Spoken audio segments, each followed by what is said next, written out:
Good morning प्यारे बच्चों, नमस्कार, जय हिंद, सुप्रभात। कैसे हैं आप सब? आशा करता हूं सभी लोग बढ़िया होंगे, एकदम स्वस्थ होंगे, मस्त तरीके से। आप लोगों का अध्ययन अभी तक चल रहा होगा या नहीं भी चल रहा होगा तो कोई बात नहीं, क्योंकि विद्या को लेकर आ चुका है आपके लिए एक बहुत ही शानदार सा मास्टर बैच, जिसमें आज मेरी तीसरी क्लास है। आप लोगों को पता है 2 बेसिक क्लासेस मैं ले चुका हूं और आज होगी हमारी तीसरी क्लास।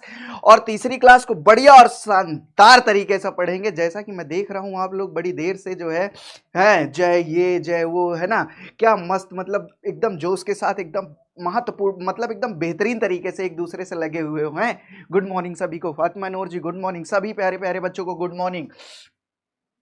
बढ़िया, एकदम मस्त तरीके से स्टार्ट हो गया है बैच और सभी लोग हो गए हैं रेडी, सभी लोग हो गए हैं रेडी और बढ़िया और बेहतरीन तरीके से करवाना है सवालों को और मस्त तरीके से करवा देना है सिलेबस को कंप्लीट, एकदम एकदम बढ़िया तरीके से कंप्लीट कराना है बच्चों। सब लोगों को मैथ से डर लगता है ना, मैथ से डर छू मंतर होने वाला है।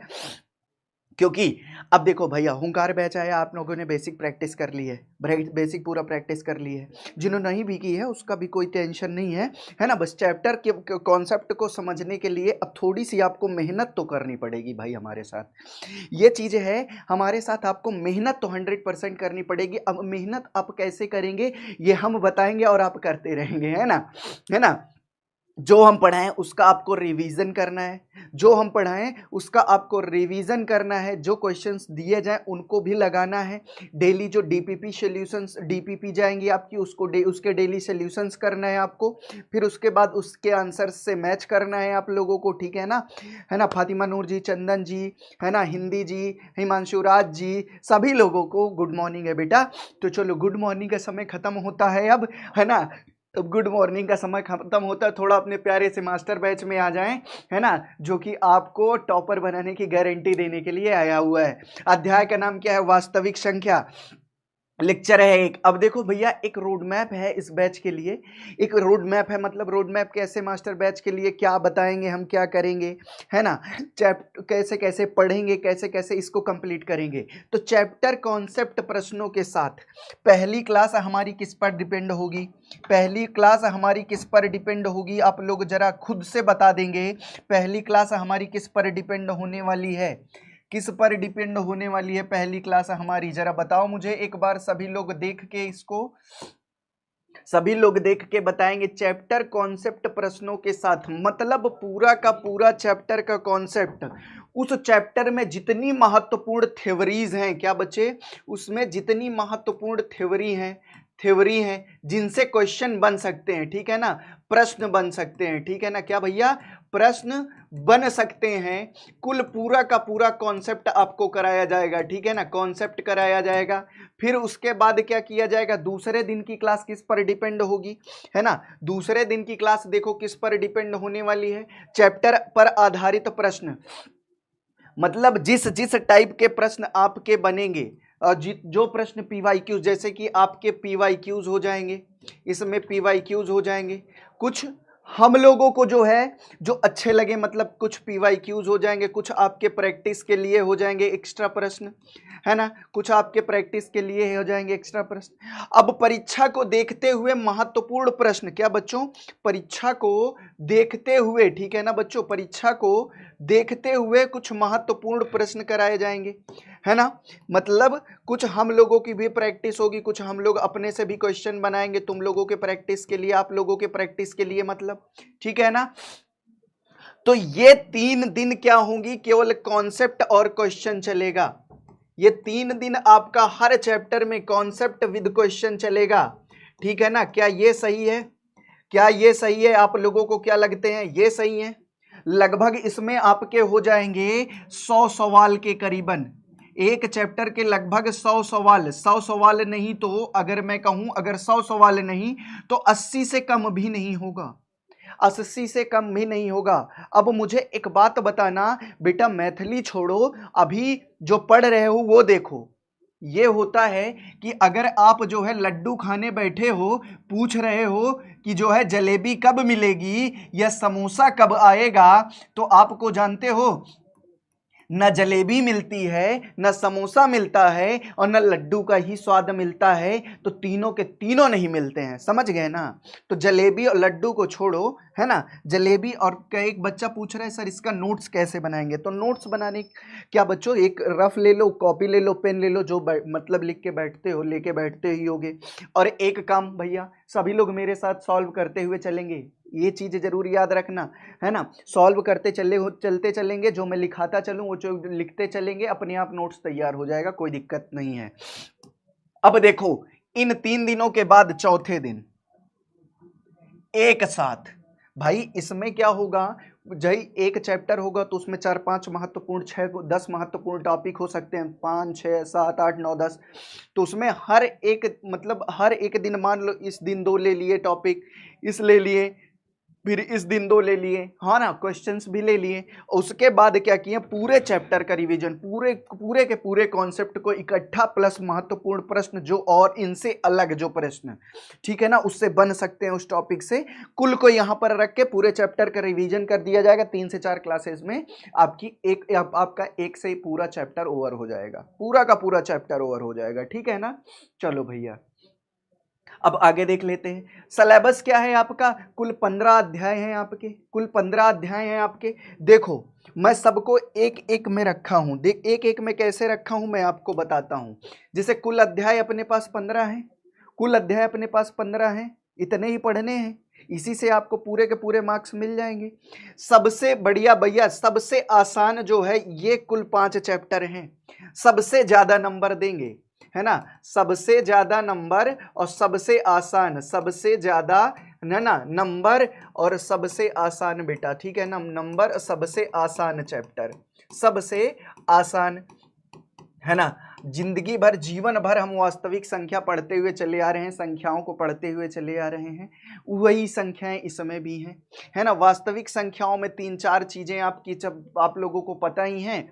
कुछ भैया संख्या के प्रकार से क्वेश्चन आ जाएगा, संख्या के प्रकार से क्वेश्चन आ सकता है, और क्या आ सकता है बच्चों, लासा मासा से क्वेश्चन आ सकता है, लासा मासा से क्वेश्चन आ सकता है, और क्या आ सकता है, अपरिमेय संख्या को सिद्ध करना, अपरिमेय संख्या को सिद्ध करना, ठीक है ना, अपरिमेय संख्या सिद्ध करना, ठीक है ना, अपरिमेय संख्या सिद्ध करना, है ना, सिद्ध करना। और क्या हो सकता है बेटा, एक हो जाएगा यूक्लिड डिवीजन लेमा, है ना, क्या हो जाएगा, यूक्लिड डिवीजन लेमा, ये भी हो सकता है यूक्लिड डिवीजन लेमा, ठीक है ना, यूक्लिड डिवीजन लेमा, ठीक है ना। और क्या हो जाएगा, एक और बचता है बच्चों, यूक्लिड डिवीजन लेमा के बाद दशमलव प्रसार, जिसमें बच्चों शांत अशांत दशमलव आता है, दशमलव प्रसार। बताओ इससे इन 4-5 टॉपिक से ज्यादा कोई टॉपिक है क्या। लासा मासा भी आप बचपन से पढ़ते चले आ रहे हो, संख्या के प्रकार भी बचपन से पढ़ते चले आ रहे हैं। यूक्लिड डिवीजन लेमा क्या होती है ना, वही जो हम पढ़ते चले आ रहे हैं बचपन से, भाज्य बराबर भाजक गुणे भागफल धन शेष फल, भाजक गुणे भागफल धन शेष फल, है ना, यही पढ़ते हुए चले आ रहे हो ना। जब मैं छोटा सा बच्चा था तो क्या करता था, बड़ी शरारत करता था, और बढ़िया जहाँ ट्यूशन जाता था वहाँ भाज्य बराबर भाजक गुणे भागफल धन शेष फल ये वाली प्रमेय पढ़ता था। उसके बाद मास्टर से मार खाता था अगर नहीं आता था। बताओ एक बार, बताओ एक बार, है करते थे कि नहीं, यही करते थे ना, शरारत करते थे कि नहीं करते थे, ये वाली है नहीं करते थे भाई। जानते हो हम तो जाते थे, अगर हम जैसे पढ़ने लगे, है ना, पढ़ने लगे और 2-4 बच्चे हो, तो हमारे यहाँ एक कंपटीशन हुआ था जिस दिन हम पहले दिन क्लास गए, ठीक है ना। मैं आपको रियलिटी बता रहा हूँ, 9th 10th क्लास की मैंने क्या ज्वाइन की थी, शायद कोचिंग ज्वाइन की थी, ठीक है ना, कोचिंग ज्वाइन की थी। तो कोचिंग ज्वाइन की मैंने, है ना, मैं नवोदय विद्यालय में पढ़ता था, ठीक है ना, नवोदय विद्यालय में पढ़ता था, तो मैंने ऑनलाइन ही कोचिंग ज्वाइन की थी, ठीक है ना। तो उसमें सर पहले ही दिन से पूछे, सर बोले कि अकल बड़ी है या भैंस, अक्ल बड़ी है या भैंस, तो अक्ल बड़ी है या भैंस, ठीक है ना।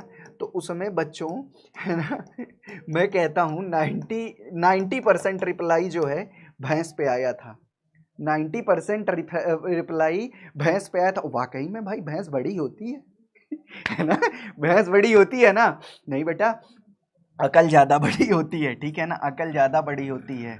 अब अकल क्यों बड़ी होती है, किसी दिन मैं जो है ये प्रूफ करके रख दूंगा, किसी दिन मैं आपको प्रूफ कर दूंगा ये क्यों बड़ी होती है, ठीक है ना, है ना। चलो भैया, ये क्यों बड़ी होती है ये मैं प्रूफ कर दूंगा 100%, ठीक है ना। साइज से प्रूफ करूंगा, साइज से प्रूफ करूंगा ना। भैंस का आकार इतना बड़ा, अकल इतनी छोटी, इसी साइज को, जो इतना छोटा साइज है, इसको बड़ा प्रूफ करूंगा। कैसे करूंगा ये मेरे ऊपर है, ठीक है ना, किसी दिन प्रूफ करेंगे। मैथ वाले हैं भाई, सब कर सकते हैं। बहुपद में एक बहुपद है, दो चर वाले रैखिक समीकरण युग्म है, द्विघात समीकरण है, समांतर श्रेणी है, ये एक अलजेब्रिक पोर्शन में आ जाता है, ठीक है ना। ये बीज गणितीय पोर्शन में आ जाता है पूरा का पूरा, ठीक है ना। बीज गणितीय पोर्शन में आ जाता है, थोड़ा सा बीज गणित है, थोड़ा सा अंक गणित है, बस ये बताओ एक बार, ये समझ में आया। उसके बाद भैया, उसके बाद त्रिभुज और निर्देशांक ज्यामिति, ये किसके, ये किसके पार्ट हैं जरा गणित में बताओ। ये ज्यामिति के पार्ट हैं।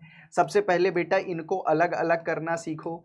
ये ज्यामिति के भाग हैं, ये ज्यामिति के भाग हैं कि नहीं है, जरा मुझे बताओ, 7 8। फिर उसके बाद ये त्रिकोणमिति के भाग हैं, ये त्रिकोणमिति के भाग हैं। और सबसे आसान चैप्टर यही है तुम्हारे उसका सिलेबस का, है ना। ये सबसे आसान चैप्टर यही है, और सबसे कम नंबर सबसे कम टाइम में दे के जाता है। सबसे ज़्यादा नंबर, सबसे ज़्यादा नंबर दे के जाएगा सबसे कम टाइम में, क्योंकि कम चैप्टर है तो इसमें सबसे ज़्यादा क्वेश्चन पूछे जाते हैं। मतलब 2 चैप्टर हैं, 2 चैप्टर की अपेक्षा बहुत क्वेश्चन पूछ लिया जाता है इसमें, ठीक है ना। और बहुत सारा नंबर दे के जाता है। अब आगे देखो, अब अगला क्या है, 10 11 12, है ना। 10 11 12 ये भी पूरा का पूरा रिलेटेड है ज्यामिति से। क्या भैया, ज्यामिति से। और सच बताऊं ना, जीवन का ज्यामिति का सबसे आसान चैप्टर है क्या, ये वृत्त। सबसे आसान चैप्टर है ये वृत्त, है ना। वृत्त का क्षेत्रफल, थोड़ी सी रचना, रचना तो केवल भाई फ्री फंड के नंबर हैं, थोड़ा सा सीख लेंगे हो जाएगा, है ना। सबसे आसान चैप्टर है। अब किसको नहीं पता होगा वृत्त क्या होती है, जीवा क्या होती है, त्रिज्या क्या होती है, वही सारा सवाल इसमें भरा पड़ा है ना। थोड़ा सा स्पर्श रेखा वगैरह भेज दिया है बस। अरे भाई कुछ भेजेगा नहीं तो पढ़ोगे क्या, ठीक है ना। चलो भाई, अब आगे देखो, पृष्ठीय क्षेत्रफल और आयतन, सांख्यिकी प्रायिकता, ये कुछ अपना अलग अलग ही इसका विशेष महत्व है ना। ये आ जाता है मेंसुरेशन, ठीक है ना, ये होता है मेंसुरेशन, ठीक है ना, ये होता है मेंसुरेशन अगर इंग्लिश में कहें तो, है ना। मेंसुरेशन आ जाता है। बहुत ही महत्वपूर्ण चैप्टर है ये, बहुत ही महत्वपूर्ण चैप्टर है, आगे भी बहुत काम देता है ये। और फिर आ जाती है सांख्यिकी। सांख्यिकी जब अगली बड़ी क्लासेस में जाओगे, जैसे बीएससी वगैरह करोगे, तो ये पूरी की पूरी एक तुमको सब्जेक्ट के तौर पर मिल जाती है, ठीक है ना। ये इसका भी अपना एक विशेष महत्व है। स्टैटिस्टिक्स कहते हैं इसको इंग्लिश में, ठीक है ना। स्पेलिंग देख लेना इसकी, बहुत सही है, बहुत बच्चे गलती कर देते हैं। और भैया क्या है, फिर नीचे आ जाती है प्रोबेबिलिटी, और सबसे आसान मैं कह दूं, है ना, प्रोबेबिलिटी, ठीक है ना। अगर सबसे आसान मैं कहूं, सबसे आसान चैप्टर, सबसे आसान चैप्टर आपके, है ना, बुक का, तो ये है प्रोबेबिलिटी। और सबसे मतलब सबसे ज़्यादा नंबर तो नहीं कह सकता, लेकिन सबसे आसान है और सबसे बढ़िया अंक देकर जाता है, बढ़िया अंक देकर जाता है ना। और इसमें भी बच्चे केवल 2-3 कॉन्सेप्ट है, एक कॉन्सेप्ट केवल इसमें है, बस एक कॉन्सेप्ट प्रायिकता में है, 2-3 कॉन्सेप्ट इसमें है, 3 कॉन्सेप्ट इसमें है, ठीक है ना। तो इन सारे कॉन्सेप्ट पे जोर दिया जाएगा। जब भी क्लास स्टार्ट करेंगे हम लोग, पहले आपको बता दिया जाएगा कौन कौन सा कॉन्सेप्ट आज हम लोग पढ़ने वाले हैं। तो चलो देख सकते हैं बच्चे, बहुत आराम से देखेंगे आज कौन कौन सा कॉन्सेप्ट पढ़ेंगे, जरा तुम लोग मुझे अपने से बता दो। संख्या तथा संख्याओं के प्रकार, संख्या तथा संख्याओं के प्रकार, मासा तथा लाशा, प्रमेय तथा एल्गोरिदम, क्या क्या पढ़ना है आज जरा मुझे बताओ। संख्या तथा संख्याओं के प्रकार, मासा तथा लाशा, प्रमेय तथा एल्गोरिदम। भाई बहुत बच्चों को टेंशन होती है कि सर कैसे मैथ का सिलेबस पूरा करें, क्योंकि मैथ हवा होती है यार, मैथ हवा होती है। हाउ, एक कृष्ण भगवान का एक जो नाटक आता है बेटा, आप देखे होगे, है ना, कृष्णा करके आता है, उसमें जब यशोदा मैया उनको बता देती हैं कि जंगल में एक हाउ रहता है, क्या रहता है, हाउ रहता है, तो वो मतलब भगवान तो भगवान, भगवान तो जानते हो किसी से नहीं डरते, लेकिन तब भी वो मोहल्ले वालों से जो भी मिलता है, वन में मत जाओ नहीं तो हाउ रहता है, हाउ हाउ कर देगा, ठीक है ना, हाउ हाउ कर देगा, ठीक है ना। चलो भैया, मैथ से डर लगता है, हवा है, हाउ काट लेगा, खा जाएगा, लेकिन ऐसा हाउ काउ कुछ नहीं होता भाई। हाउ का कुछ नहीं होता, बस एक काम करना, तुम मैं जो बताता जाऊं पढ़ते जाना, जो कहूं वो प्रैक्टिस करते जाना, है ना, जो सवाल दूं वो प्रैक्टिस करते जाना, जो यहाँ पर हो उसका घर में रिवीजन कर लेना। अगर मैथ ना सिखा दिया तो कुछ ना किया, बस ध्यान से रहना, चैटिंग पे ज़्यादा ध्यान मत देना, जो डाउट हो केवल वही लिखना, बस हो गया, है ना, बस हो गया, आपका कुछ एकदम कंप्लीट हो जाएगा सिर्फ 2 महीने 3 महीने में। मात्र मास्टर बैच इसीलिए आता है कि आपको मास्टर बना दे, ठीक है ना। चलो भाई, तो आज हम लोग क्या पढ़ेंगे, संख्या तथा संख्याओं के प्रकार, मासा तथा लासा, प्रमेय तथा एल्गोरिदम, ठीक है ना। अब संख्याओं के प्रकार देखो, अब हम लोग ये बच्चे, ठीक है ना, ये मैं संख्याओं के प्रकार जो पढ़ाने जा रहा हूँ ये थोड़ा 9th के बेस पे है। किस पर है भाई, 9th के बेस पर है, ठीक है ना, ये 9th के बेस पर है, इसका बेस क्या है, पूरा पूरा 9th है। अब संख्या के बारे में हम लोग जानते ही हैं, 9th का बेस है, बेस कंप्लीट करके 0 से उठाएंगे और फिर ले आके 10th के लेवल पे पढ़ा देंगे, ठीक। चलो भैया, अब संख्याओं के प्रकार में हम लोग पढ़ते हैं। सबसे पहले जानते हैं संख्या क्या होती है।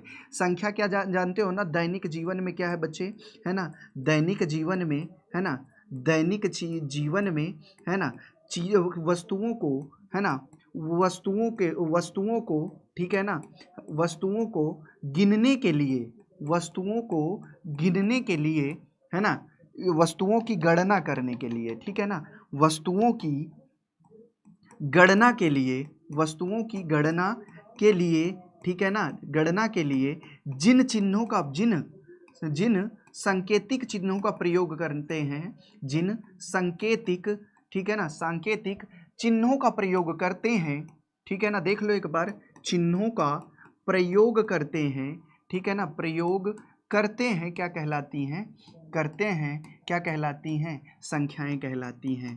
अब मुझे एक बात बताओ, ये चीज़ किसको नहीं समझ में आई भाई, संख्याएं कहलाती हैं।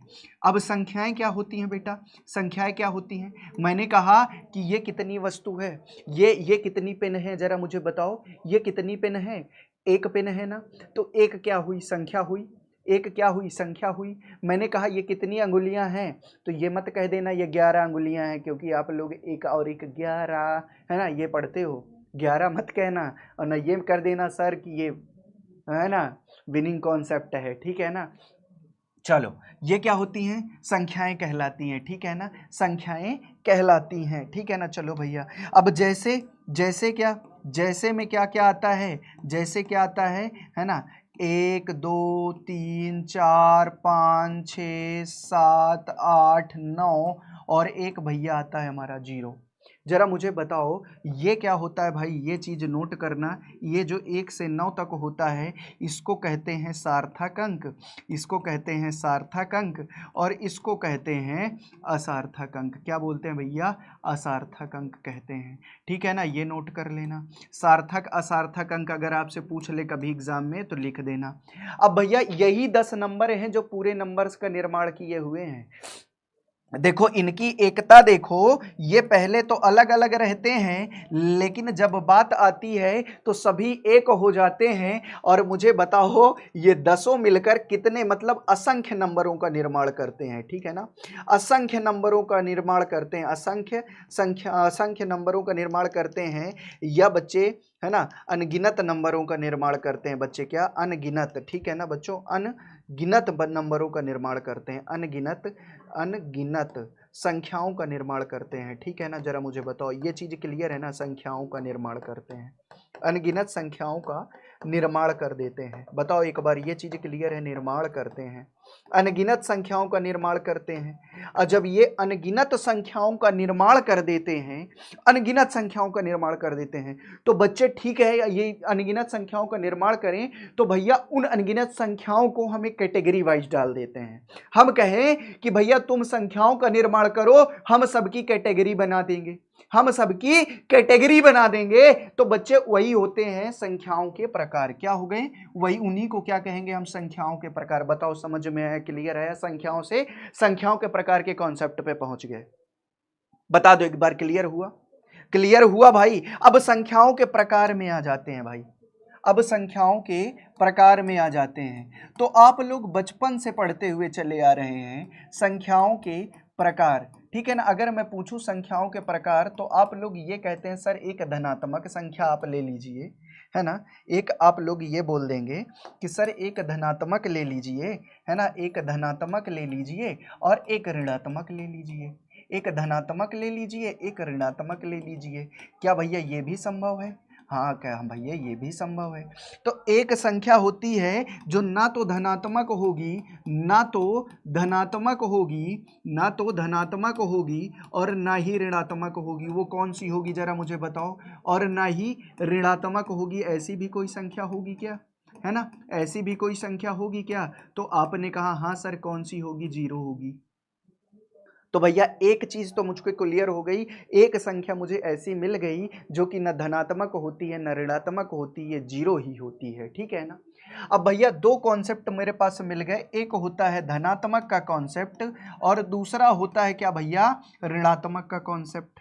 ये दो कॉन्सेप्ट अपने को मिले, है ना, ये दो कॉन्सेप्ट अपने को मिले। बताओ, एक धनात्मक का कॉन्सेप्ट मिला, एक ऋणात्मक का कॉन्सेप्ट मिला। अगर मैंने अच्छा 8वीं में पढ़ा था कि बच्चों हमारे पास एक संख्या रेखा होती है जिसमें बीच में जीरो होता है, जो कि ना तो धनात्मक और ना ही ऋणात्मक, है ना, बीच वाली संख्या थी ना। और इधर क्या हो गया बच्चों? इधर धनात्मक का कॉन्सेप्ट आ गया, इधर ऋणात्मक का कॉन्सेप्ट आ गया। मतलब जीरो के इधर आएगा तो ये ऋणात्मक आएगा और ये क्या हो जाएगा बच्चों? ये कहाँ तक जाएगा? ये माइनस इनफाइनाइट हो जाएगा। और ये 1 2 3 4 बात करूं तो ये कहाँ तक जाएगा? ये प्लस इनफाइनाइट तक जाएगा।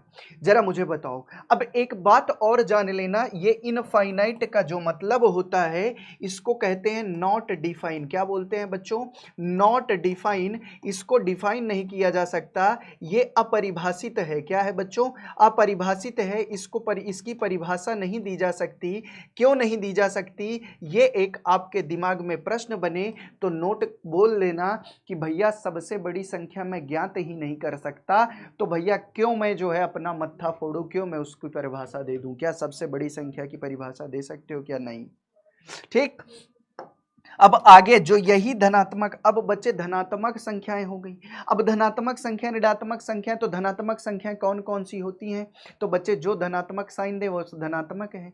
अब बच्चों देखो ये क्या है? ये दायां साइड है कि नहीं? ये धनात्मक संख्याएं दाएं साइड जा रही हैं कि नहीं? ये दायां पक्ष है कि नहीं? ये दायां पक्ष है ना, दायां पक्ष, या इसको कहते हैं राइट साइड। अब जितना राइट साइड हम बढ़ रहे हैं, जितना हम राइट साइड बढ़ रहे हैं, मुझे बताओ उतना ही ज्यादा नंबर इंक्रीज हो रहा है कि नहीं? जरा बताओ, नंबर इंक्रीज हो रहा है कि नहीं? जरा मुझे बताओ एक बार। ये 1 है तो ये 2 हुआ, ये 2 है तो ये 3 हुआ, 3 है तो ये 4 हुआ, 4 है से 5 हुआ। कहाँ तक जाएगा? 1 2 1 2 भैया, क्या भैया 1 से +1 हो रहा है, फिर 1 2 हो रहा है ना। तो बच्चे हम देख क्या रहे हैं? जितना दायां जाएंगे उतना ही +1 का क्या होगा? इंक्रीमेंट होगा। मतलब उतना ही एक इंक्रीज होता है। जरा मुझे बताओ, एक इंक्रीज हो जाएगा, +1 इंक्रीज होता चला जाएगा, मतलब बढ़ता चला जा रहा है, बढ़ता चला जा रहा है ना। और जैसे जैसे ऋणात्मक की तरफ आ रहे हैं, -1 क्या हो रहा है? डिक्रीज, मतलब घट रहा है। क्या बच्चे? डिक्रीज हो रहा है का मतलब क्या भैया? घट रहा है। तो मुझे एक बात बताओ, है ना, घट रहा। अब मुझे एक बात बताओ, ये बढ़ रहा, ठीक है ना। अब मुझे एक बात बताओ, बढ़ रहा, ठीक है ना। अब आपको एक चीज इसमें समझ में आ गई होगी कि जितना हम लेफ्ट में जाएंगे उतनी संख्याएं क्या होंगी? घटेंगी, और जितना हम राइट में जाएंगे उतनी संख्या बढ़ जाएगी। तो मुझे एक बात बताओ, यहीं से एक कॉन्सेप्ट बताओ, मुझे एक चीज बताओ, क्या -1 से बड़ी कोई ऋणात्मक संख्या है? सबसे बड़ी ऋणात्मक संख्या अगर मैं कहूं, सबसे बड़ी ऋणात्मक संख्या अगर मैं कहूं, ऋणात्मक संख्या अगर मैं कहूं कौन सी है ऋणात्मक संख्या, तो क्या हो जाएगी? -1 हो जाएगी। जरा मुझे बताओ, ये चीज क्लियर है क्या सभी को? क्यों? क्योंकि अगर मैं दाएं साइड जाऊंगा तभी संख्या का मान बढ़ेगा, और दाएं साइड जाऊंगा तो जीरो आ जाएगा, जो कि ना तो धनात्मक ना तो ऋणात्मक, और फिर उसके बाद धनात्मक संख्याएं चलने लगेंगी। जीरो -1 के पहले कोई ऋणात्मक ही नहीं है, और माइनस बाद अगर मैं 1 के दाएं साइड जाता हूं तो बाएं साइड जाता हूं, ये बायां साइड है ना। अगर मैं लेफ्ट साइड गया तो भैया लेफ्ट साइड क्या होगा? संख्या का मान घट रहा है, अर्थात कि अगर ये इधर मान घट रहा है और इधर संख्या ऋणात्मक ही नहीं है, तो ये सबसे बड़ी होगी, ये सबसे बड़ी होगी। और अगर कहूं मैं सबसे छोटी ऋणात्मक पूछूं, सबसे छोटी ऋणात्मक पूछूं, है ना, छोटी ऋणात्मक संख्या पूछूं तो आप क्या कहेंगे? माइनस का। इनफाइनाइट मतलब क्या भैया? परिभाषित ही नहीं है। ऐसी संख्या जो माइनस में तो होगी लेकिन वो परिभाषित नहीं है। इसको कैसे पढ़ेंगे? अगर कोई कहे कि इसको पढ़ दो तो आप क्या पढ़ेंगे? ऐसी संख्या जो नेगेटिव में है, ऋणात्मक तो है लेकिन परिभाषित नहीं है, वो अपरिभाषित है। ठीक है ना। अगर मैं आपसे कहूं चलो बाबू ये मुझे बता दो, ये बता दो सबसे बड़ी सबसे छोटी धनात्मक संख्या यहां से चालू होगी, इधर बढ़ती जाएगी, तो सबसे छोटी धनात्मक संख्या कौन है? सबसे छोटी धनात्मक संख्या कौन है? छोटी धनात्मक संख्या, ठीक है ना। कौन सी संख्या? धनात्मक संख्या कौन सी है जरा मुझे बताओ। तो प्लस का 1 है। जरा मुझे बताओ, ये चीज क्लियर है? अब यहीं से एक कॉन्सेप्ट, सबसे बड़ी धनात्मक संख्या कौन सी होगी, यहीं से ये भी कॉन्सेप्ट निकाल लो तब आगे बढ़े, है ना। यहीं ये निकाल लो भैया, सबसे बड़ी धनात्मक संख्या क्या निकालोगे भैया? सबसे बड़ी धनात्मक संख्या कौन सी होगी? तो सबसे बड़ी धनात्मक कौन सी होगी बेटा? धनात्मक संख्या, तो सबसे बड़ी धनात्मक संख्या होगी प्लस का 1। क्या होगी भाई? प्लस का 1, सॉरी प्लस का 1 निकल गया। इनफाइनाइट कितना होगी? अपरिभाषित हो जाएगी। जरा मुझे बताओ, ये कॉन्सेप्ट यहाँ पे क्लियर है? अब चलो भाई इतना कॉन्सेप्ट क्लियर। अब इससे ज़्यादा तो आपसे नहीं है पूछेगा एग्जाम में, ये सब बेसिक से, है ना। अब थोड़ा सा और बेसिक और चलते हैं भैया, कुछ और हमारे पास संख्याएं हैं, है ना। बहुत ज़्यादा हम परिभाषा नहीं देंगे क्योंकि परिभाषा पूछी नहीं जाती कभी एग्ज़ाम में, और हम लोग को एग्ज़ाम ओरिएंटेड पढ़ना है, ठीक है ना। ये 0 हुआ, ये 1 हुआ, ये 2 हुआ, ये 3 हुआ, ये 4 हुआ, कैसे कैसे क्वेश्चन बनते हैं ये केवल हम लोग देखेंगे, है ना। ये चीज़ें देख रहे हो आप लोग, ये चीज़ें समझ में आ रही हैं? तो भैया मुझे एक बात बताना, कुछ लोग प्राकृतिक संख्याओं का नाम सुने होंगे, सबको मैं यही बता दे रहा हूँ, नोट कर लेना। ये कुछ प्राकृतिक संख्याएं होंगी इसमें, है ना। कुछ प्राकृतिक संख्या होंगी, है ना, प्राकृतिक संख्या होंगी, पूर्ण संख्या होंगी, ठीक है ना, पूर्ण संख्या होंगी, ठीक है ना। पूर्ण संख्या के बाद पूर्णांक होंगे अपने, क्या होंगे बेटा? पूर्णांक होंगे अपने, है ना, पूर्णांक होंगे अपने। पूर्णांक दो टाइप के होते हैं, एक धन पूर्णांक होगा, एक धन पूर्णांक होगा, और एक होगा ऋण पूर्णांक। फिर इसके बाद हम लोग यहीं पर हम आपको दिखा देंगे भैया क्या? धन पूर्णांक, ऋण पूर्णांक। फिर यहीं पर हम आपको दिखा देंगे क्या? धन पूर्णांक, ऋण पूर्णांक के बाद हम आपको दिखा देंगे क्या? धन पूर्णांक, ऋण पूर्णांक के बाद आपको मैं यहीं पर दिखा दूंगा क्या? परिमेय, अपरिमेय, परिमेय अपरिमेय भी आपको बता दूंगा। परिमेय और अपरिमेय क्या होती है ना। परिमेय अपरिमेय के बाद मैं आपको यहीं पे सम विषम भी बता दूंगा, सम विषम भी बता दूंगा, ठीक है ना, सम विषम भी बता दूंगा।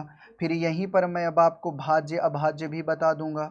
भाज्य जिनको हम यौगिक कहते हैं, है ना, और अभाज्य, ठीक है ना, अभाज्य बच्चे, ठीक है ना, अभाज्य, अभाज्य को हम क्या कहते हैं? रूढ़ कहते हैं, है ना। क्या कहते हैं बच्चे? रूढ़ या प्राइम नंबर्स, रूढ़ संख्या, ठीक है ना। भाज्य अभाज्य भी बता दूंगा, ठीक है ना। भाज्य अभाज्य बताने के बाद मैं आपको यहीं पर मैं आपको ये सब संख्याएं पढ़ा दूंगा, है ना। क्या संख्याएं पढ़ा दूंगा भैया? बहुत सारी संख्याएं मैं आपको पढ़ा दूंगा, बस आप देखते जाओ। सह अभाज्य भी पढ़ा दूंगा, ठीक है ना, सह अभाज्य पर पढ़ा दूंगा। इसके भी अंदर इसको रिलेट कर सकते हैं, है ना, इसको रिलेट कर सकते हैं, है ना, इसको रिलेट कर सकते हैं जो है किससे भैया?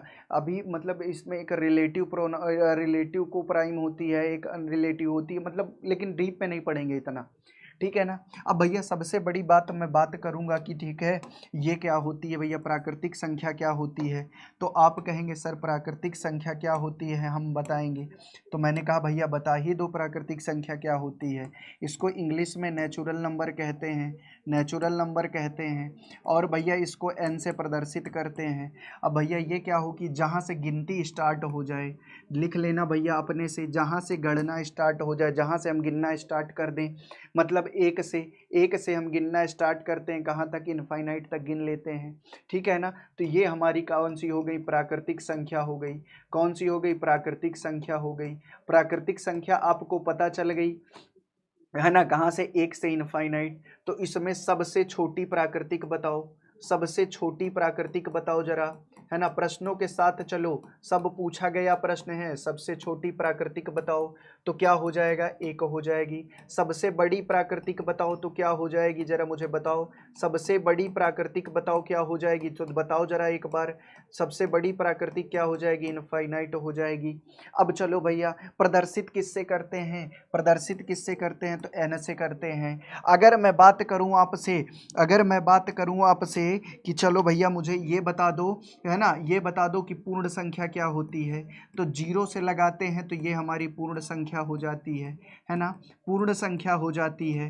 अब पूर्ण संख्या सबसे बड़ी कौन सी होती है, सबसे बड़ी पूर्ण संख्या बता दो एक बार जल्दी से, सबसे बड़ी पूर्ण संख्या बता दो एक बार जल्दी से। तो होती क्या है, इनफाइनाइट होती है, अनंत होती है। अगर मैं सबसे छोटी की बात करूं तो क्या होती है, जरा मुझे बताओ। सबसे छोटी कौन सी होती है, तो ये भी बता दो। सबसे छोटी क्या हो गई, 0 हो गई। आपसे प्रश्न पूछ लेगा एक ठो, अगर यहीं पे प्रश्न आपसे बन जाए कि सभी, क्या बच्चे, सभी प्राकृतिक, क्या बच्चे, सभी प्राकृतिक पूर्ण संख्याएं होती हैं, आप क्या कहेंगे। सभी प्राकृतिक संख्याएं, सभी प्राकृतिक संख्याएं पूर्ण संख्याएं होती हैं, संख्या पूर्ण होती हैं, पूर्ण संख्या होती हैं, जरा मुझे बताओ। ये पूर्ण संख्या होती हैं, जरा मुझे बताओ ये सत्य है या असत्य है, ये सही करूं या गलत करूं, जरा मुझे बताओ। यस, होती हैं, होती हैं, शाबाश बेटा। क्यों होती हैं, सभी प्राकृतिक संख्या पूर्ण संख्या होती हैं। सबसे छोटी प्राकृतिक संख्या देखो 1, है ना, 1 से मतलब प्राकृतिक स्टार्ट होती है। अब हमारा देखो, तो सभी प्राकृतिक संख्या 1 से स्टार्ट होती है, और पूर्ण संख्याओं में सारी की सारी प्राकृतिक हैं। सबसे छोटी 0 है तो 1 तो आएगी ही, इसमें पूर्ण में 1 आएगी ही। तो भैया ये बताओ, सभी प्राकृतिक, प्राकृतिक 1 से स्टार्ट होती है, ये कहाँ तक जाएगी, सबसे बड़ी इनफाइनाइट पूर्ण तक, पूर्ण इनफाइनाइट तक जाएगी, और ये भी इनफाइनाइट तक जाती है। तो 1 से इनफाइनाइट तक वो, 0 से इनफाइनाइट तक ये, मतलब 1 तो इसके बीच में आ ही गया ना। तो सारी की सारी प्राकृतिक क्या हो जाती हैं, सारी की सारी प्राकृतिक पूर्ण हो गई कि नहीं, सारी की सारी प्राकृतिक पूर्ण हो गई कि नहीं। भाई प्राकृतिक हमारी यहां से स्टार्ट होती है, अब पूर्ण हमारी यहां से स्टार्ट होती है, तो सारी की प्राकृतिक यहां से आ जाएगी और पूरी चलती चली जाएगी। देखो ये प्राकृतिक संख्या है, ये सब प्राकृतिक संख्या है, ये वाली यहां तक, ठीक। और ये पूर्ण संख्या देखो ज्यादा हो गई। अभी इसी में कॉन्सेप्ट आपका बना सकता है कि सभी पूर्ण संख्याएं, ठीक है ना, सभी पूर्ण संख्या, ठीक है ना, सभी पूर्ण संख्या प्राकृतिक होती हैं, प्राकृतिक होती हैं, प्राकृतिक संख्या होती हैं, जरा मुझे बताओ, प्राकृतिक संख्या होती हैं, तो जरा मुझे बताओ, होती हैं। जरा मुझे बताओ ये सत्य है या असत्य, ये असत्य होगा। क्यों असत्य होगा, क्योंकि ये देखो 0 पूर्ण संख्या, ये देखो ये वाला पार्ट, ये वाला पार्ट देखो, ये 0 ज्यादा हो गया, इसमें सबसे छोटी 0, इसमें सबसे छोटी 1, मतलब 1 एक्स्ट्रा हो जाती है पूर्ण संख्याओं में, ठीक है ना। समझ में आ गया, समझ में आ गया भाई, समझ में आ गया भाई, नहीं समझ में आया। कुछ बच्चे कह रहे हैं नहीं समझ में आया, 1-2 बच्चे। तो भैया कि आपको ये नहीं दिख रहा है कि 1 यहाँ से स्टार्ट हो रहा है और ये 0 से स्टार्ट हो रहा है, तो जो पूर्ण 0 से स्टार्ट होगा तो उसमें प्राकृतिक कहाँ से आएगी, ये 0 एक्स्ट्रा हो जाएगा ना पूर्ण में। तो सभी पूर्ण कैसे प्राकृतिक हो सकता है, सभी पूर्ण तो प्राकृतिक होगा नहीं, क्योंकि सभी पूर्ण में ये 0 से स्टार्ट होता है, ये 1 से, है ना। तो ये तो 0 से पूरा इनफाइनाइट है, ये 1 से इनफाइनाइट है। अब मुझे एक बात बताओ, 1 से इनफाइनाइट तो सभी प्राकृतिक तो पूर्ण में आ गया, लेकिन पूर्ण वाला का ये जो 0 है ये प्राकृतिक में नहीं आ पाया, है ना। 0 को हम प्राकृतिक में काउंट नहीं करते, इसलिए सभी पूर्ण प्राकृतिक नहीं होते, ठीक है ना। चलो भैया, चलो भाई, क्लियर। अब आगे देखो, ये प्राकृतिक और पूर्ण का कॉन्सेप्ट क्लियर है। अच्छा, पूर्ण का मतलब होता है पूरा, ये भी याद रखना, पूर्ण का मतलब होता है पूरा। 1 2 3 4 5 ऐसे कहे तभी पूर्ण समझना, 1.2 कह दे तो वो डेसिमल नंबर में चला जाएगा, ठीक, वो डेसिमल नंबर में चला जाएगा, दशमलव नंबर में। एक बच्चा कमेंट में पूछा भी था 0.1 का डेसिमल क्या होगा, तो मैंने कहा था भैया उसको, ये दशमलव संख्या है। कौन सी संख्या है, ये दशमलव संख्या आ जाएगी, ठीक है ना। अब ये मत कह देना कि ये पूर्णांक है, ये पूर्ण संख्या है, ठीक है ना। चलो ये थोड़ा ध्यान देना, बच्चे बहुत कंफ्यूज होते हैं। अब देखो भैया, पूर्णांक की बात करूं, इंटीजर की, क्या भैया ये इंटीजर की मैं बात कर रहा हूं। इंटीजर क्या होता है, तो बच्चे ये जो धनात्मक, ये धनात्मक इंटीजर होता है, और जिसमें ऋण लग जाए ये ऋणात्मक इंटीजर होता है। क्या ये ऋणात्मक, अरे पूरा का पूरा अंक, पूर्णांक का मतलब पूरा अंक, धनात्मक पूरा अंक, ऋणात्मक पूरा अंक, ये ऋण पूर्णांक है, ये ऋण पूर्णांक है ना, और ये धन पूर्णांक है। बस इसमें कुछ कहानी ही नहीं पढ़नी भाई, कुछ कहानी ही नहीं पढ़नी। ये पूरे के पूरे अंक हो गए, ये धनात्मक पूर्णांक हो गए, ये पूरे के पूरे अंक ऋणात्मक पूर्णांक हो गए। जीरो ना धनात्मक होता है ना ऋणात्मक, मैं लिखा चुका हूं। अब भैया देखो, पूर्णांक को आई से प्रदर्शित करते हैं, ठीक है ना, आई से। तो धन पूर्णांक आई प्लस से प्रदर्शित हो जाता है, ऋण पूर्णांक आई माइनस से प्रदर्शित हो जाता है। कुछ बच्चे कहेंगे सर पूर्ण का संख्या का बता दीजिए, तो पूर्ण संख्या डब्ल्यू से प्रदर्शित होती है, होल नंबर कहते हैं, पूर्णांक को इंटीजर कहते हैं। अब आते हैं बात परिमेय अपरिमेय में। तो परिमेय क्या होती है बेटा, ये चीज नोट करना, परिमेय अपरिमेय का कॉन्सेप्ट भी देख लेते हैं, ठीक है ना। एक होती है परिमेय और दूसरी होती है अपरिमेय, ठीक है ना, अपरिमेय, ठीक है ना, परिमेय और अपरिमेय। अब परिमेय क्या होती है बच्चों, देखो मैं आपको बताता हूँ, बहुत अच्छे से बताऊंगा, जब इसका दशमलव प्रसार बताऊंगा तो और बढ़िया से ये क्लियर हो जाएगा। परिमेय जो होती है इसको P/Q के रूप में लिखते हैं, है ना, P/Q, जहां पे P भी पूर्णांक होता है और Q भी पूर्णांक होता है, Q भी पूर्णांक होता है। लेकिन बच्चों एक चीज याद रखना, इसी को अंश कहते हैं, अंश बटे हर के रूप में जो लिखी जाए, ठीक है ना, अंश बटे हर के रूप में जो लिखी जाए वो क्या होती है, परिमेय संख्या। इंग्लिश में इसको रेशनल नंबर कहते हैं। क्या कहते हैं, रेशनल नंबर कहते हैं, ठीक है ना। P/Q के रूप में अंश बटे हर के रूप में लिखी जाए, और हर कभी भी जीरो के बराबर नहीं होगा, हर कभी भी जीरो के बराबर नहीं होगा। इसकी और भी कंडीशंस होती हैं, मैं आपको बताऊंगा, लेकिन जब दशमलव प्रसार पढ़ाऊंगा तब ये बहुत बढ़िया से क्लियर हो जाएगा। अभी केवल इतना ही जान लो बेटा, जरा हर जीरो नहीं होना चाहिए। जैसे 1/2 हो गया, 2/3 हो गया, 3/4 हो गया, है ना, 1/5 हो गया। देखो सब में है ना P/Q अंश बटे हर, सब में दिख रहा है ना, हर किसी में जीरो है क्या, नहीं है। अब हर जीरो क्यों नहीं हो सकता, क्योंकि उसका कारण है, जैसे एक के कितने भाग हो जाएंगे, दो। मैंने कहा ये एक है, ये 3 है, एक का कितना भाग हो गया, 3, है ना, एक के 3 भाग कर सकते हैं। मैंने कहा एक है, 0 भाग करके दिखाओ मुझे, 0 करके दिखाओ मुझे। क्या एक का 0 भाग कर लोगे क्या, एक का 0 भाग कर लोगे क्या। मैंने कहा एक भाग ले लो, एक धागा ले लो, इसके 0 भाग कर डालो।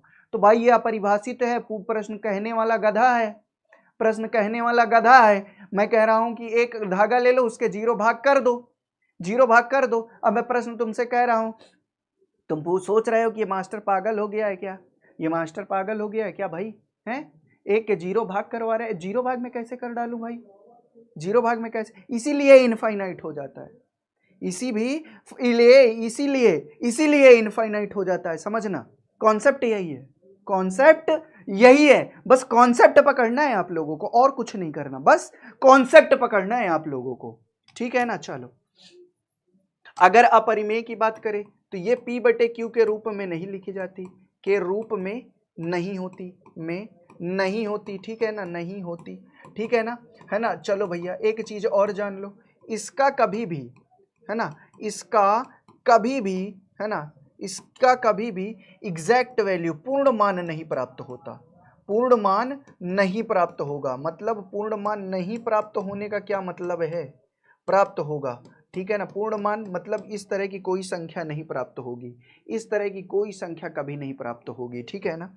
इसका ये संख्याएं हमेशा क्या होंगी बच्चे, ये √3, √2, √8, है ना, ये ऐसे लिखी होंगी। इनका कभी भी घनमूल वर्गमूल नहीं प्राप्त होता, घनमूल वर्गमूल नहीं प्राप्त होता, वर्गमूल नहीं प्राप्त होता, ठीक है ना, वर्गमूल नहीं प्राप्त होता, ठीक है ना, ये चीज भी नोट कर लेंगे, प्राप्त होता। अब भैया मैं एक बात बताऊं, कुछ दिमागदार इसमें आएंगे, कहेंगे √2 का वर्गमूल होता है 1.414 समथिंग में, है ना, ये होता है। कुछ दिमागदार बोलेंगे कि नहीं, जरा मुझे बताओ एक बार जल्दी से, बोलेंगे ना। कुछ होते हैं बच्चे दिमागदार जिनके पास बहुत ज्यादा दिमाग होता है, तो मुझे एक बात बताओ भैया, ये 1.414 है, इसके बाद भी डिवीज़न करेंगे तो ये चलता चला जाएगा, इसके बाद भी डिवीज़न करेंगे तो ये चलता चला जाएगा बाबू, इसमें कोई संदेह नहीं है ना।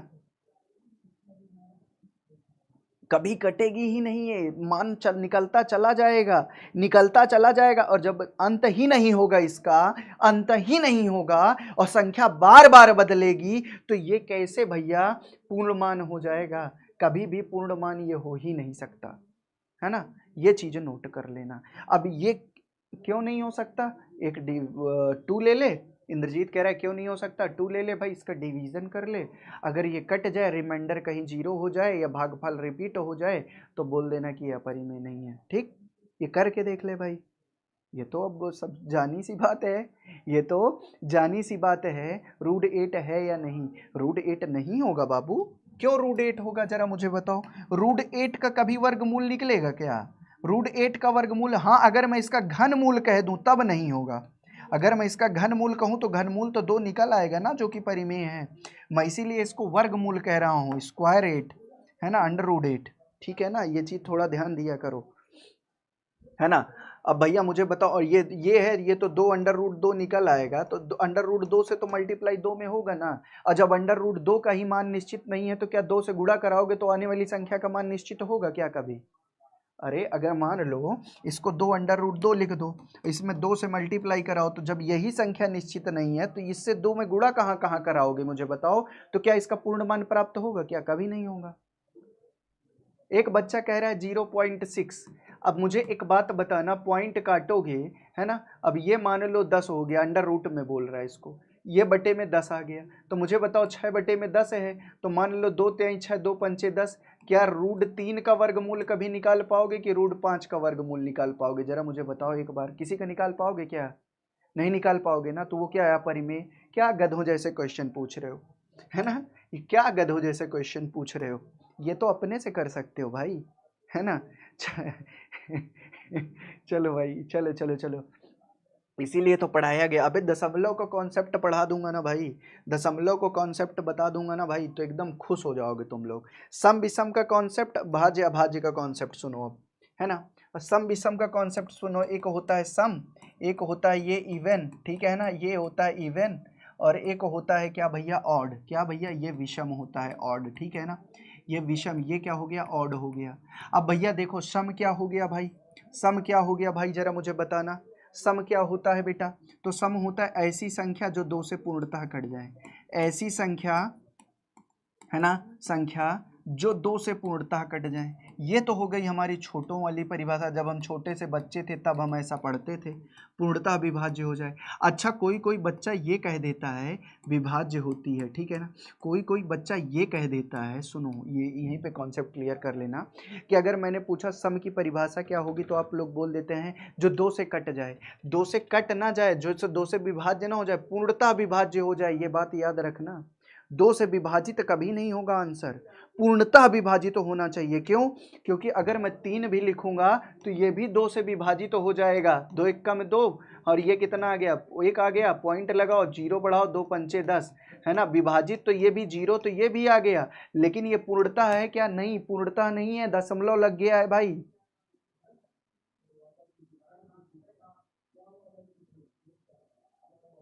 नहीं बेटा, कभी भी ये वाला रूल तो आप सीखे होंगे ना, नहीं सीखे हैं तो मैं सिखा दूंगा, अभी चैप्टर में आएगा। रूड अपॉन एम अपॉन में, रूड यम अपॉन में रूड एन लिखा है ना, तो इसको इस टाइप से लिख सकते हैं, काट नहीं सकते हैं कि ये काट डालो, है ना, ये सब ये मत कर डालना, ठीक है ना, क्योंकि कुछ लड़के बड़े उपद्रवी होते हैं, वो काट वाट डालते हैं भाई, है ना, वो छोड़ते नहीं है, उसको निपटा देते हैं, चल भाई हट। है ना, 2 2 से पूर्णतः विभाज्य होती है, ठीक है ना।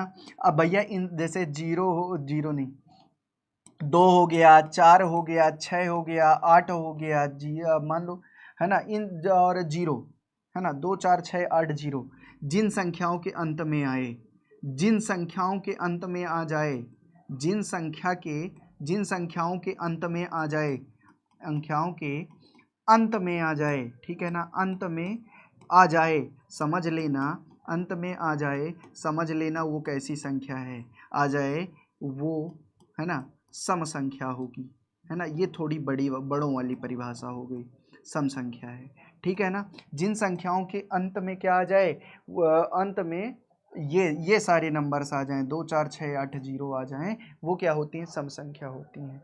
अब भैया एक चीज और इसमें है ना, जो भी धन पूर्णांक, जो भी है ना, जो भी धन पूर्णांक सम होगा, धन पूर्णांक मान लो, जो भी धन पूर्णांक मान लो, एक धन पूर्णांक है p, ठीक है ना, ये क्या हुआ, सम संख्या है। क्या है बेटा, ये सम संख्या है। तो अगर ये सम संख्या होगा, ये p एक सम संख्या होगा, तो इसमें 2 से जरूर गुणा होगा, इसमें 2 से जरूर गुणा होगा। एग्जाम्पल मैं आपको दे दूं, ये लो 2 हो गया, ये 4 हो गया, ये 6 हो गया, अपने से करके देख लेना। 2 गुणे 1, 2 गुणे 2, 2 गुणे 3, सब में देखो ये तो बढ़ रहा है, घट रहा है, लेकिन अगर मैं यहाँ पे कह दूं, इधर से देखूं तो घट रहा है, इधर से देखूं तो बढ़ रहा है। अगर मैं कह दूं 8, तो 2 चौके 8, ठीक है ना, ये बढ़ घट रहेंगे, ये सब घटे बढ़ेंगे, लेकिन ये देखो ये 2 एक स्थिर पॉइंट बना है ना, तो 2 से गुणा किसी भी धन पूर्णांक में हो जाए, वो क्या होती है, सम संख्या होती है, ठीक है ना। अब पूछ ले सम संख्या का रूप कैसा होता है एग्जाम में, अगर यम एक धन पूर्णांक है तो आप कह देंगे 2m, ठीक है ना। एक बच्चा विशाल कुमार है, वो ज़्यादा दिमागदार है, 0.66666 लिख रहा है, वो बोल रहा है कि भैया ये बताइए सर, ये परिमेय है या अपरिमेय। तो बेटा मैं आपको 10 बार बताया हूँ, अभी बताया था कि मैंने कहा था भागफल रिपीट नहीं होता, भागफल रिपीट नहीं होता, ठीक है ना, मैंने ये भी बोला है उसमें, शेष कभी 0 नहीं आता, शेष 0 के बराबर नहीं होता, तभी वो अपरिमेय होती है। अभी मुंह से बोला था, शायद आप सुने नहीं होंगे, इसमें भागफल 6 का रिपीटेशन है, तो 0.6 के ऊपर बार ये परिमेय होती है। जब मैं दशमलव प्रसार पढ़ाऊंगा तो ये सब पढ़ा दूंगा, डोंट वरी, ज़्यादा दिमाग लगाने की आवश्यकता नहीं है, मैं आपको पूरा कॉन्सेप्ट सिखा दूंगा। काहे लिए आप जो है दिमाग लगा रहे हो भाई, आप सोचते हो कि सर का टेस्ट ले लें, हाँ सर का टेस्ट ले लें, हाँ सर से पूछ ले जरा, अरे बाप रे बाप, गधा कहीं का, गधा कहीं का।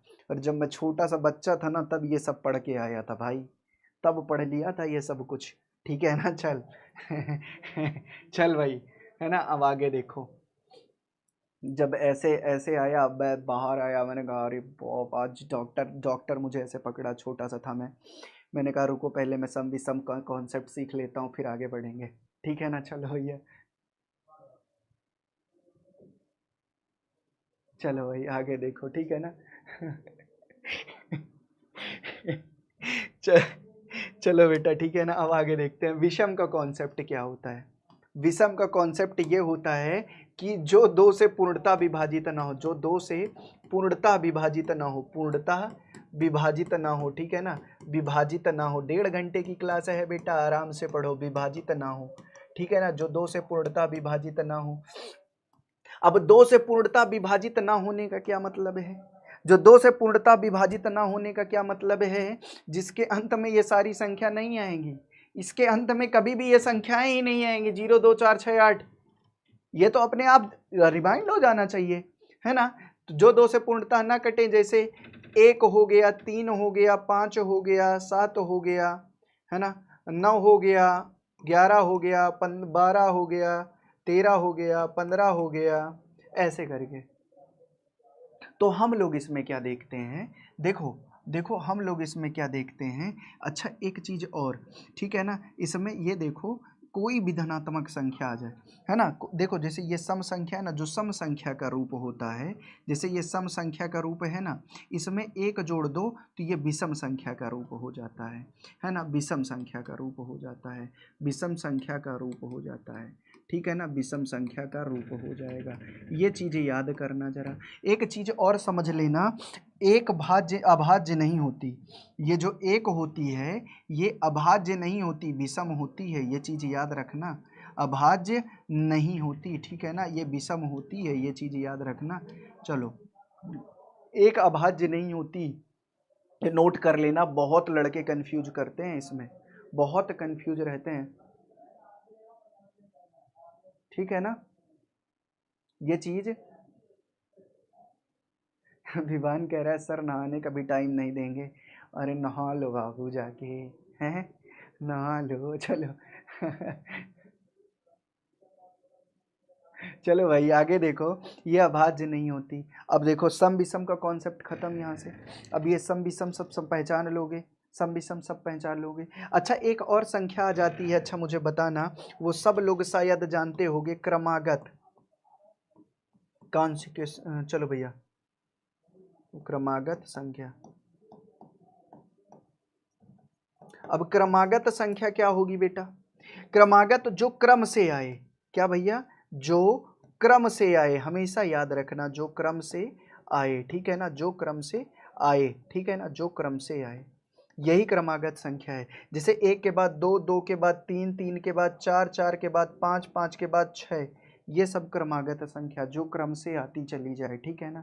ये सब चीज़ याद रख लेना, ये चीज़ याद रख लेना, ठीक है ना। अगर मान लो ये कॉन्सेप्ट कह दे, मान लो दो क्रमागत सम संख्याएं हैं, मान लो माना, है ना, जैसे क्वेश्चन में आ जाए, माना दो क्रमागत संख्याएं, है ना, जिनका योग क्या है, चार है ना, दो क्रमागत संख्या जिनका योग चार है, तो हम मानेंगे कैसे? माना दो क्रमागत संख्या, है ना, जिनका योग चार है, कौन कौन सी मानेंगे? दो क्रमागत संख्या। क्रमागत संख्या मान लो, पहली क्रमागत मान लिए, पहली मान लिए यक्स, पहली मान लिए यक्स, ठीक है ना, पहली क्या मान लिए? यक्स मान लिए, तो दूसरी क्या होगी? अब यहाँ पर देखो, एक के बाद दो कितना जोड़ने पर आ रहा है? एक जोड़ने पर। एक, दो के बाद तीन कितना जोड़ने पर आ रहा है? एक, तो कितना भैया? दूसरी क्या होगी बेटा? दूसरी यक्स प्लस वन होगी।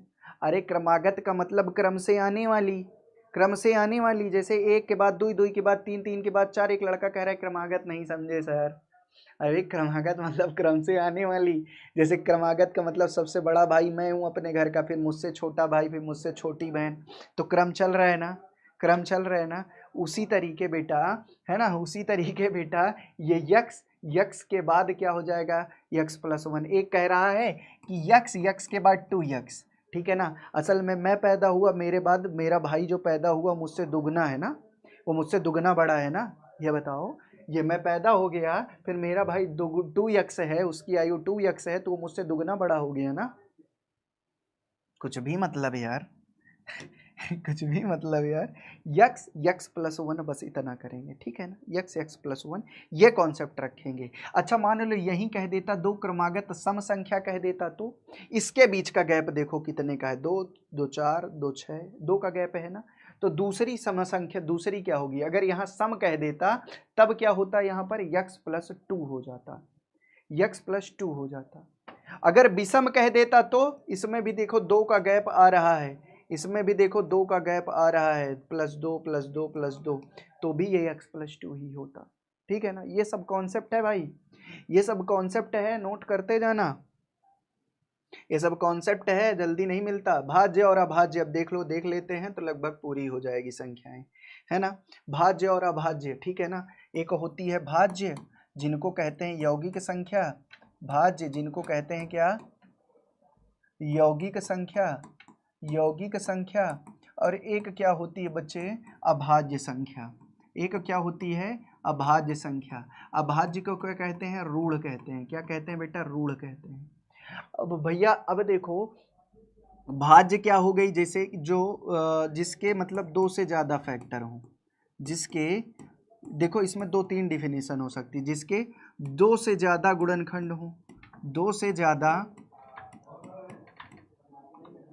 1.5 घंटे क्लास है ना, 1.5 घंटे की क्लास है ना मास्टर बैच, पूछ के देखो। जिसके दो से ज्यादा गुणनखंड हो, जिसके दो से ज्यादा गुणनखंड हो, ठीक है ना। ये हो गई दूसरी डिफिनेशन। सॉरी डिस्टर्ब कर दिए यार। जिसके दो से ज्यादा गुणनखंड हो, ठीक है ना, दो से ज्यादा। 1 घंटे की है, बस 1 मिनट दे दो, 2 मिनट बस, ठीक है ना। चलो, दो से ज्यादा गुणनखंड हो, और क्या कह सकते हैं? जो अभाज्य ना हो, ठीक है ना, जो अभाज्य ना हो बेटा, ठीक है ना। मुझे लगा कि आज 2 घंटे की क्लास है ना, इसीलिए थोड़ा सा रफ्तार कम रखा था। कल जो है थोड़ा कॉन्सेप्ट, चलो कल भाषा लासा और प्रमेय एल्गोरिदम करा के क्वेश्चन करा दिया जाएगा, ठीक, ठीक है ना। अब अभाज्य देख लो बेटा, जैसे ये देखो, अभी मैं और एक थोड़ा सा इसको बता दूं तभी जाऊंगा। अभाज्य क्या होती है बेटा? जिसका क्या हो बच्चे? अधिकतम और न्यूनतम कितना गुणनखंड हो? 2 गुणनखंड हो, ठीक है ना, गुणनखंड हो, ठीक है ना, जिसका अधिकतम न्यूनतम 2 गुणनखंड हो, है ना। अब इसमें जैसे देखो, क्या 1 के 2 से अधिक गुणनखंड है क्या? 1 के 2 से अधिक गुणनखंड है क्या? जरा मुझे बताओ तो क्या एक अभाज्य संख्या होगी क्या? एक अभाज्य संख्या होगी क्या? नहीं। ठीक, 2 के बताओ, 2 के बताओ, 2 के क्या 2 से ज्यादा गुणनखंड होगी क्या? 2 गुणे 1 नहीं होंगे। 3 गुणे 1 नहीं। तो कौन सी संख्या सबसे छोटी भाज्य होगी? सबसे छोटी भाज्य अगर मैं कहूं तो कौन सी होगी? सबसे छोटी भाज्य तो कौन सी होगी? 4। ठीक, 4 के बाद क्या 5 लिख सकता हूं क्या? मैंने दूसरी डिफिनेशन लिखी है जो अभाज्य ना हो, तो 5 अभाज्य होती है ना, तो 5 को ना लो, ठीक है ना, 6 को ले लो, ऐसे करके। ये क्या होता है बच्चों? ये 2 से स्टार्ट होती है, 2 3 5 7 11 13, सबके 2 गुणनखंड होंगे, 2 और 1, 3 और 1, एक स्वयं संख्या होगी और दूसरी खुद होगी, ठीक है ना, एक स्वयं होगी दूसरी खुद होगी, ठीक है ना। ये चीज थोड़ा सा देख लेना जल्दी से, ठीक, ये चीज थोड़ी सी देख लेना बेटा, ठीक है ना, ये चीज थोड़ा सा देख लेना, ठीक है ना। चलो, है ना।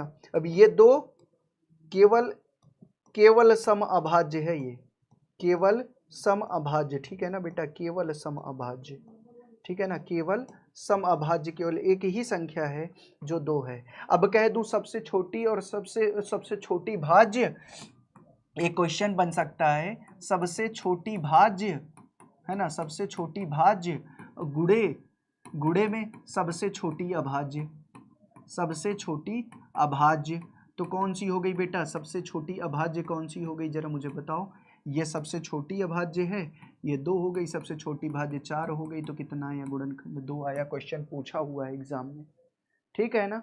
चलो भैया, अब देखो भैया, अब एक कॉन्सेप्ट केवल सह अभाज्य का बचा हुआ है, ये मैं आपको बता दूं कि इसका जिसका क्या भैया, है ना, मासा क्या होता है बच्चे? मासा क्या होता है? 1 होता है ना। ये हमेशा क्या होती है? हमेशा जोड़े में होती है, हमेशा जोड़े में होती है, ठीक है ना, जोड़े में। लगातार आने वाली संख्या, लगातार आने वाली संख्या, देखो एग्जाम्पल मैं समझा दे रहा हूँ, जैसे 3 4 कह लो, 3 4 कह लो, 4 5 कह लो, 5 6 कह लो, ये होगा बेटा, ठीक है ना। देखो इन सब का HCF क्या होगा? 1 होगा। अब देखो भैया हो गया है, ठीक है ना। ये सब था भाई, 2 मिनट का रिवीजन देख लेते हैं। तो आज हम लोगों ने संख्याओं के है ना प्रकार देख लिए, ठीक है ना, संख्या तथा उनके प्रकार देख लिए, ठीक है ना, वही कर रहा हूँ सर। गृह कार्य देख लो, गृह कार्य क्या है? गृह कार्य आप लोगों को रिवीजन करना है, रिवीजन करना है किसके भैया? टाइप्स ऑफ नंबर के, टाइप्स ऑफ नंबर का रिवीजन करना है ना। अगली क्लास किसकी होगी? तो अगली क्लास होगी, है ना, अगली क्लास किसकी होगी? वास्तविक संख्याओं की। और ये क्या होगी बच्चे? पूरा कॉन्सेप्ट होगा इसमें पूरा कॉन्सेप्ट होगा बेटा, जिसमें को क्लियर कर दिया जाएगा क्वेश्चंस के साथ। तो चलो मिलते हैं फिर अगली क्लास में, तब तक के लिए सभी को बाय बाय, जय हिंद।